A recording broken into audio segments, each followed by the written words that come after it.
नमस्कार दोस्तों, मैं आशित त्यागी युग करवट यूट्यूब चैनल पर आपका फिर से स्वागत करता हूं।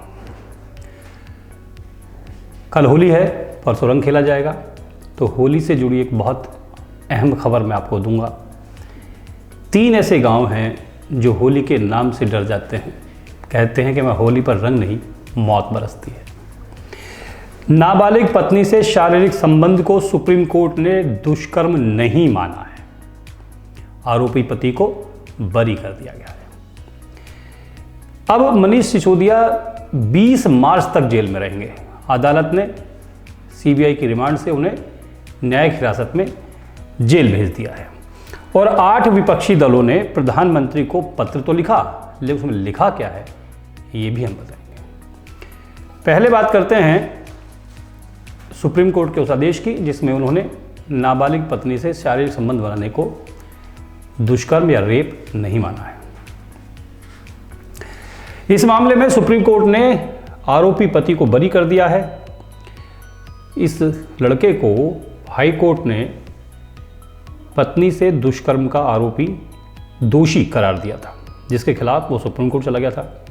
सुप्रीम कोर्ट ने रेप के मामले में पति को दिए गए अपवाद के आधार पर पति को बरी कर दिया है। रेप की परिभाषा में प्रावधान है कि अगर पत्नी की उम्र 15 साल से ऊपर है तो मैरिटल रेप में पति को अपवाद रखा जाएगा, यानी पति के खिलाफ रेप केस नहीं बनाया जा सकता।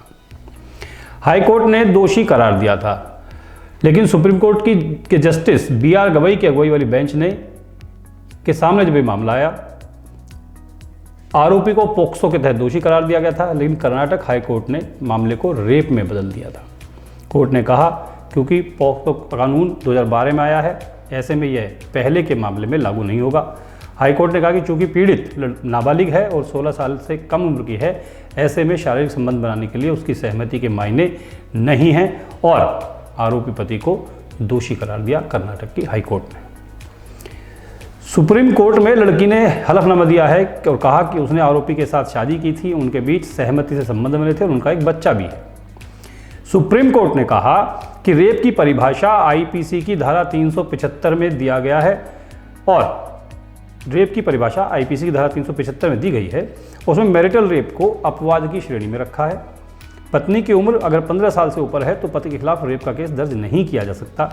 सुप्रीम कोर्ट ने कहा कि मौजूदा मामले में पति पत्नी के बीच संबंध जो बने थे, पत्नी की उम्र 15 साल से ज़्यादा थी, ऐसे में रेप का मामला नहीं बनेगा। सुप्रीम कोर्ट ने कहा कि दोनों के बीच संबंध सहमति से बने और महिला ने गर्भ धारण किया और उसे बच्चा भी हुआ है, इसलिए आरोपी को बरी किया जाता है। दिल्ली के पूर्व मुख्यमंत्री और आम आदमी पार्टी के बड़े नेता मनीष सिसोदिया की मुश्किलें कम नहीं हुई हैं। उन्हें अब 20 मार्च तक जेल में रहना पड़ेगा। सीबीआई ने सिसोदिया को तिहाड़ जेल भेज दिया है। दिल्ली की शराब नीति के कथित घोटाले के आरोप में 26 फरवरी को उनकी गिरफ्तारी हुई थी। सिसोदिया को आज सुबह राउज एवेन्यू कोर्ट में पेश किया गया। सीबीआई ने सिसोदिया को न्यायिक हिरासत में भेजने की बात कही थी। सीबीआई ने कहा था कि हम अभी पुलिस हिरासत नहीं मांग रहे हैं, लेकिन भविष्य में इसकी मांग की जा सकती है, क्योंकि आरोपी व्यक्ति का आचरण, मतलब मनीष सिसोदिया का आचरण सही नहीं है। गवाहों को आशंका है कि उन्हें निशाना बनाया जा सकता है। सीबीआई ने कोर्ट में बताया कि वो गवाहों को डरा रहे हैं और कार्रवाई को राजनीतिक रंग दे रहे हैं। सीबीआई ने कहा कि कोर्ट द्वारा वारंट जारी होने के बाद ही छापेमारी हुई थी और इस मामले में अब तक जितनी भी कार्रवाई है वो सब कोर्ट के संज्ञान में है, कोर्ट उसको जानती है। चिंता इस बात की है कि ऐसा क्यों दिखाया जा रहा है कि सीबीआई ने पूरी तरह से अवैध कार्रवाई की है।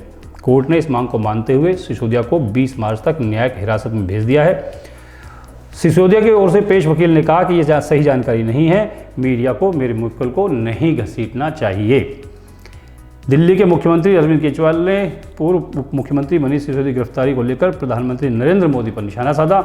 उन्होंने आरोप लगाया कि प्रधानमंत्री मोदी ने राज्यों में गैर भाजपा सरकार को सुचारू रूप से काम न करने देने का फैसला किया है। वो राज्यों की जहां गैर भाजपाई सरकारें हैं वहाँ पर उन्हें काम नहीं करने दे रहे हैं। उन्होंने ये भी कहा कि केंद्रीय एजेंसी का दुरुपयोग करके गैर बीजेपी दलों में दरार पैदा करना और राज्यों में उनकी सरकार को गिराना प्रधानमंत्री की शैली बन गई है। केजरीवाल का यह बयान ऐसे वक्त में आया है जब ममता बनर्जी, के चंद्रशेखर राव समेत 8 विपक्षी दलों के नेताओं ने प्रधानमंत्री को पत्र लिखकर विपक्षी नेताओं के खिलाफ केंद्रीय एजेंसियों के दुरुपयोग का आरोप लगाया है। इस पत्र पर तेलंगाना के सीएम राव, पश्चिम बंगाल के मुख्यमंत्री ममता बनर्जी, पंजाब के सीएम भगवंत मान, बिहार के deputy CM Tejashwi Yadav, NCP chief Sharad Yadav, Jammu Kashmir national conference के फारूक अब्दुल्ला, शिवसेना के उद्धव ठाकरे, समाजवादी पार्टी के राष्ट्रीय अध्यक्ष अखिलेश यादव के भी हस्ताक्षर हैं। अब कहानी होली को लेकर है, जहां लोगों को डर रहता है कि अगर होली खेलेंगे तो रंग की जगह मौत बरसेगी। अब ये श्राप है या देवताओं का प्रकोप, ये तुम कह नहीं सकते। उत्तराखंड के 3 गांव ऐसे हैं जहां 300 साल से होली नहीं मनी है। पूरे देश में होली की धूम है, लेकिन रुद्रप्रयाग जिले के ये 3 गांव ऐसे हैं जहां होली मनाने के नाम से गांव वाले डर जाते हैं। 2 बार इन गांवों के लोगों ने होली मनाने का प्रयास किया, लेकिन होली मनाते ही तीनों गांवों में गंभीर बीमारी फैल गई। इंसानों के साथ साथ बहुत से जानवर भी मारे गए। इसीलिए डर के मारे गांव के लोगों ने होली मनाना ही छोड़ दिया। 300 साल से इन गांवों के लोगों ने होली नहीं मनाई। कीली, कुरझण और जोंदला नाम के रुद्रप्रयाग जनपद के 3 ये गांव हैं जहां कभी होली नहीं मनाई जाती। बताते हैं कि इसकी वजह भूम्याल देवता और कुलदेवी के द्वारा दिया गया श्राप है। ग्रामीण बताते हैं कि गांव में भूम्याल देवता भेलदेव हैं, जबकि कुलदेवी मानंदा और त्रिपुरा सुंदरी हैं। अगर गांव में कोई होली मनाता है तो भूम्याल देवता और देवी नाराज हो जाते हैं, जिस कारण गांव के इंसानों और जानवरों को बीमारी फैल जाती है। लोग अकाल मृत्यु को प्राप्त होते हैं। कुछ वर्ष पहले जब होली मनाने का प्रयास किया गया था तो यहाँ इस क्षेत्र में हैजा नाम की बीमारी फैल गई थी। गांव के युवा बताते हैं कि आज तक उन्होंने कभी रंगों के त्यौहार होली को मनाया नहीं है, क्योंकि बुजुर्ग कहते हैं कि होली मनाई तो बीमारी आ जाएगी, मौत का तांडव होगा। अब आज की कुछ खास खबरें। लोनी बॉर्डर थाना क्षेत्र में परमहंस नाम की कॉलोनी है। यहाँ से पुलिस को सूचना मिली थी कि घर में एक व्यक्ति की लाश पड़ी हुई है। बताया जा रहा है कि मकान मालिक और उसके बेटों से मरने वाले का झगड़ा हुआ था। पिटाई की वजह से उसकी मौत हो गई। थाना लोनी बॉर्डर के इंदिरापुरी चौकी के अंतर्गत परमहंस कॉलोनी से सुबह एक सूचना प्राप्त हुई कि एक व्यक्ति अपने घर में मृत अवस्था में पड़ा हुआ। पुलिस द्वारा जब मौके पर जाकर के जांच किया गया तो यह तथ्य प्रकाश में आया कि मृतक जयप्रकाश और उसके पिता विनोद के साथ कल मकान मालिक के लड़कों और अन्य पड़ोसियों के साथ मारपीट हुआ था शराब पी करके, और जिसमें वह इंजर्ड हुआ था। इंजर्ड होने के बाद उसने बिना पुलिस को सूचना दिए अपने घर में ही जो रात्रि विश्राम कर रहा था, जिससे कि सुबह उसकी मृत्यु हो गई। इस सूचना पर पुलिस ने तत्काल कब्जे में लेते हुए उसे CSC उसकी हालत जानने के लिए पहुंचाया, जहां डॉक्टरों ने उसे मृत घोषित कर दिया। उसे मोर्चरी भिजवाया जा रहा है। फोरेंसिक टीम को मौके पर बुला करके और अन्य साक्ष्य वहां से जुटाए जा रहे हैं। गाजियाबाद के वार्ड 8 के जिला पंचायत सदस्य चुनाव की आज रीकाउंटिंग हुई।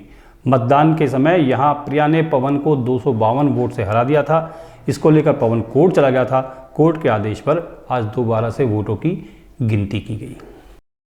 अदालत के आदेश के बाद जिला पंचायत सदस्य वार्ड 8 की फिर से गिनती कराई गई।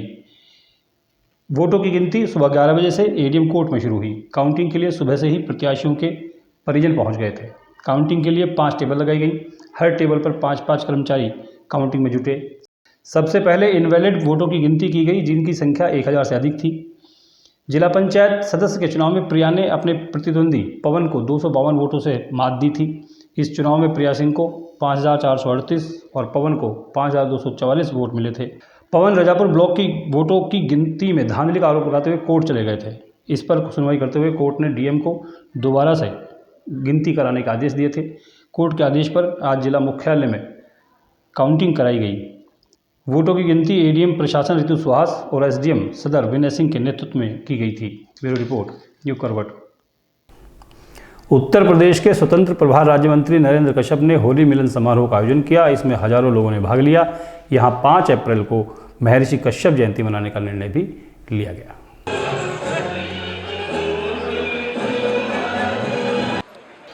उत्तर प्रदेश सरकार में स्वतंत्र प्रभार राज्य मंत्री नरेंद्र कश्यप ने राजनगर एक्सटेंशन में होली मिलन समारोह का आयोजन किया। इस समारोह में देश भर से उनके समर्थक शामिल हुए। नरेंद्र कश्यप ने कहा कि होली एक ऐसा राष्ट्रीय पर्व है जो सभी को एक दूसरे से मिलने का अवसर देता है।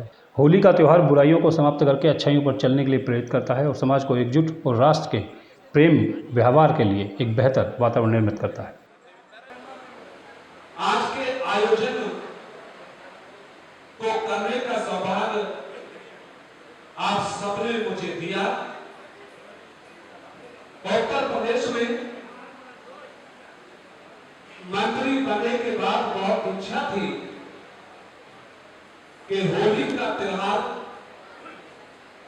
हम सब बैठकर उत्साह और खुशी के साथ मनाएं। मेरी बहुत इच्छा थी कि आप सबकी पावन उपस्थिति हो और मैं आयोजक होने के नाते आप सबका अभिनंदन करूं, आप सबका स्वागत करूं। उन्होंने घोषणा की कि 5 अप्रैल को आयोजित होने वाले महर्षि कश्यप जन्म महाकुंभ ऐतिहासिक होगा। इसका आयोजन गाजियाबाद घंटाघर रामलीला मैदान में किया जाना तय हुआ है। ब्यूरो रिपोर्ट युग करवट। 4 मार्च को साहिबाद में एलआर कॉलेज के पास कुछ लड़कों ने एक युवक की पिटाई की थी। उपचार के दौरान लड़के की मौत हो गई। इस मामले में पुलिस ने 6 अभियुक्तों को गिरफ्तार कर लिया है।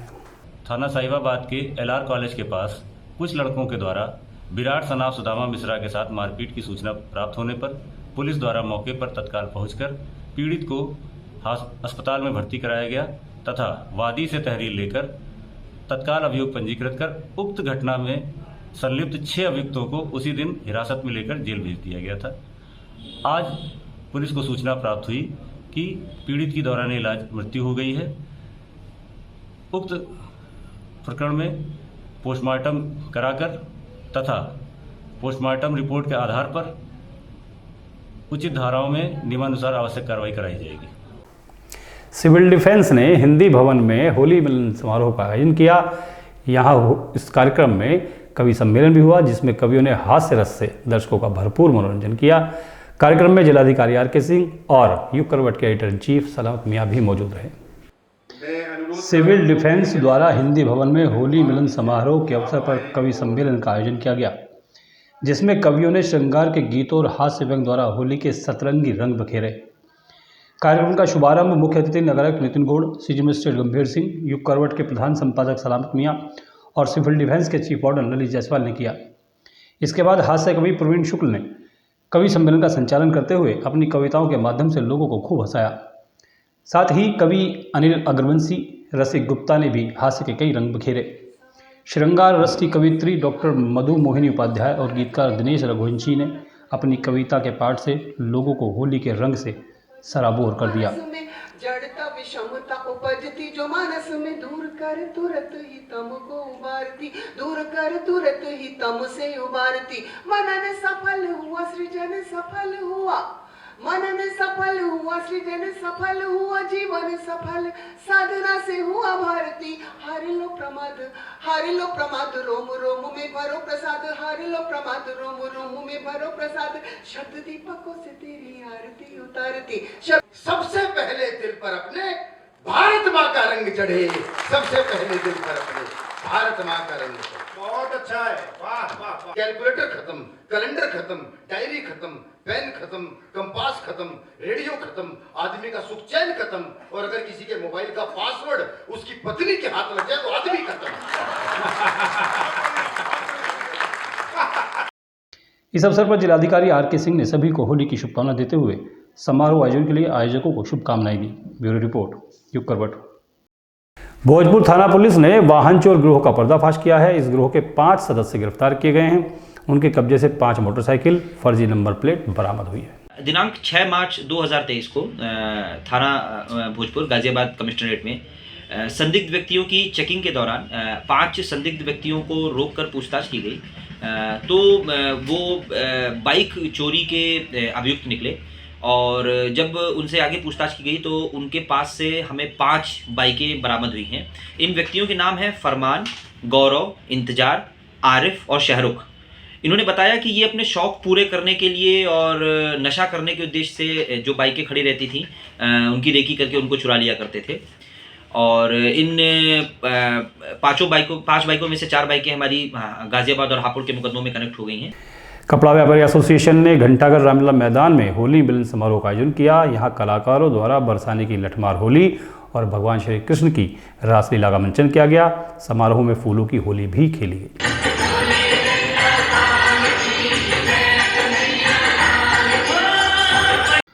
कपड़ा व्यापारी एसोसिएशन द्वारा रामलीला घंटाघर मैदान में होली मिलन समारोह का आयोजन किया गया। इस दौरान कलाकारों द्वारा सांस्कृतिक कार्यक्रम प्रस्तुत किए गए। बरसाने की लठमार होली, कृष्ण की रासलीला, फूलों की होली का रंगारंग मंचन कलाकारों ने किया। होली के लोकगीतों पर व्यापारी जमकर झूमे और सभी ने चंदन का टीका और फूलों के संग जमकर होली खेली। एसोसिएशन के अध्यक्ष अनिल सांवरे ने कहा कि होली एक ऐसा त्यौहार है जिसमें सब एक दूसरे से मिलते और आपसी गिले शिकवे दूर करते हैं। ब्यूरो रिपोर्ट, युग करवट। सीवेज कर्मचारियों का आरोप है कि उनको 4 महीने से वेतन नहीं मिला है। अपनी समस्याओं को लेकर उन्होंने कलेक्ट्रेट पर प्रदर्शन किया। वेतन न मिलने तक काम नहीं करने का निर्णय उन लोगों ने लिया है। वेतन दो, 3 महीने हो जाते हैं। कंपनी द्वारा 4 महीने से वेतन का भुगतान न होने पर सीवेज कर्मचारियों ने काम ठप कर जिला मुख्यालय पर प्रदर्शन किया। कर्मचारियों का आरोप है कि नगर निगम सीवेज नेटवर्क का कार्य BA टेक बबा कंपनी को दिया गया है। इस कंपनी ने करीब 4 महीने से यहां कार्यरत कर्मचारियों को वेतन नहीं दिया है, जबकि विभाग द्वारा कंपनी को लगातार भुगतान किया जा रहा है। इसके बाद भी कर्मचारी से लगातार काम लिया जाता रहा है। वेतन न मिलने से नाराज गाजियाबाद और लोनी में SPS के नेटवर्क का काम लेबर ने ठप कर दिया है। कर्मचारियों ने कहा है कि जब तक वेतन का भुगतान नहीं होगा, काम नहीं होगा। ब्यूरो रिपोर्ट, युग करवट। अखिल भारतवर्षीय ब्राह्मण महासभा ने ट्रांस हिंडन में होली मिलन समारोह का आयोजन किया। महासभा की नई कार्यकारिणी के पदाधिकारियों को इस समारोह के दौरान शपथ भी दिलाई गई। अखिल भारतवर्षीय ब्राह्मण महासभा ट्रांस हिंडन का होली मिलन और शपथ ग्रहण समारोह आयोजित किया गया। इसका आयोजन संगठन के अध्यक्ष नितिन शर्मा ने किया। इस दौरान नवनियुक्त पदाधिकारियों को शपथ दिलाई गई और सभी को होली की शुभकामनाएं दी गईं। संगठन के विस्तार को लेकर भी चर्चा हुई। यहाँ राष्ट्रीय अध्यक्ष गोपाल शर्मा, प्रदेश अध्यक्ष पीताम्बर शर्मा, राष्ट्रीय उपाध्यक्ष JK गौड़, हरिओम शर्मा, संगठन महामंत्री विनय कौशिक, संजीव शर्मा, तरुण मिश्रा, डॉली शर्मा, जैनन शर्मा, देवेंद्र भारद्वाज, संजय शर्मा, आकाश शर्मा, आशुतोष शर्मा, रविंद्र उपाध्याय, नरेश कुमार शर्मा, बादल, दीपक, सुमित आदि मौजूद रहे। ब्यूरो रिपोर्ट, युग करवट। जातिगत जनगणना की मांग लगातार उठाई जा रही है। अब जन अधिकार पार्टी ने सरकार से पिछड़ा वर्ग की जनगणना कराने की मांग की है। पार्टी का कहना है कि सरकार अपनी योजनाओं को जाति के आधार पर लागू करती है, इसलिए जातिगत जनगणना भी आवश्यक है। जो सरकार निकम्मी है वो सरकार। जन अधिकार पार्टी ने जातिगत जनगणना कराने की मांग को लेकर जिलाधिकारी के माध्यम से राष्ट्रपति को ज्ञापन सौंपा है। पार्टी कार्यकर्ताओं ने कहा, सरकार सभी योजनाएं जाति के आधार पर बनाती है, फिर देश में पिछड़े वर्ग की जनगणना क्यों नहीं कराई जाती। पार्टी ने ज्ञापन में मांग की है कि जातिगत जनगणना कराई जाए, राष्ट्रीय संपत्ति को बेचने से रोका जाए, पेट्रोल डीजल की कीमतों को कम किया जाए, सामान्य वर्ग की तरह पिछड़े वर्ग के छात्रों को स्कॉलरशिप दी जाए, नई शिक्षा नीति वापस ली जाए, यूपी में बिजली दरों को कम किया जाए और किसानों को सस्ते में खाद बीज दिए जाएं। ब्यूरो रिपोर्ट, युग करवट। आज के लिए बस इतना ही। गाजियाबाद और आसपास की खबरों को देखने के लिए देखिए युग करवट यूट्यूब चैनल और विस्तृत रूप से खबरों को जानने के लिए पढ़िए युग करवट समाचार पत्र। आज की वीडियो, आज का खबरों का पोस्टमार्टम कैसा लगा कमेंट करके ज़रूर बताइएगा। वीडियो को लाइक करें, शेयर करें और युग करवट चैनल को सब्सक्राइब जरूर करें। नमस्कार।